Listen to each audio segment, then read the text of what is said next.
ഞാൻ കമ്മീഷണർ ഒറ്റ കാര്യമേ പറഞ്ഞിട്ടുള്ളൂ. സംഭവിക്കാൻ പാടില്ലാത്ത തൃശ്ശൂർ സംഭവിച്ചു എങ്കിലും അതൊന്നും വരാൻ പോകുന്ന പഞ്ചായത്തിനെയോ നിയമസഭയോ ബാധിക്കാൻ പാടില്ല. കാരണം തൃശ്ശൂർ ജയിച്ചാൽ മാത്രമേ കേരളത്തിൽ UDF ഭരിക്കാൻ കഴിയൂ.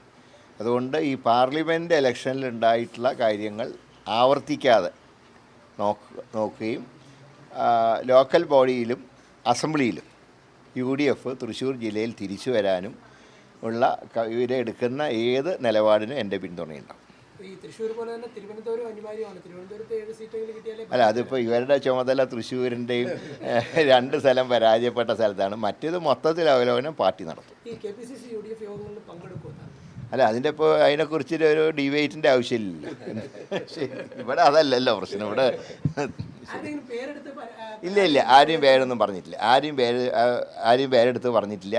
പക്ഷേ സംഘടനാ തലത്തിലുണ്ടായിട്ടുള്ള വീഴ്ചകളും കാര്യങ്ങളൊക്കെ ഞങ്ങൾ പരസ്പരം അതിൻ്റെ ഒരു ആശയവിനിമയം നടത്തി. അല്ലാതെ ഏതെങ്കിലും ഒരാളുടെ തലയിൽ ഇത് കെട്ടിവെക്കുന്നത് ശരിയല്ല. അങ്ങനെയൊക്കെ ചെയ്തു കഴിഞ്ഞാൽ അവരല്ലേ ഏറ്റവും കൂടുതൽ കഴിവുള്ളവർ. ഇപ്പോൾ കെ മുരളീധരനെ തോൽപ്പിക്കാൻ ഇത്ര ലക്ഷം വോട്ട് മറിച്ചു എന്നൊക്കെ പറഞ്ഞാൽ അവർ മാന്യന്മാരല്ലേ? അത് ശരിയല്ലല്ലോ. അങ്ങനെ ആര് വിചാരിച്ചാലും നടക്കില്ല. കാരണം ജനങ്ങളെല്ലാം കാര്യങ്ങൾ കണ്ടും പഠിച്ചും വോട്ട് ചെയ്യുന്നവരാണല്ലോ. അപ്പോൾ അങ്ങനെയുള്ളവർക്ക് എന്തുകൊണ്ട് ഇങ്ങനെ സാഹചര്യം ഉണ്ടായി എന്നുള്ളതാണ് ഞങ്ങൾ പരിശോധിക്കുന്നത്.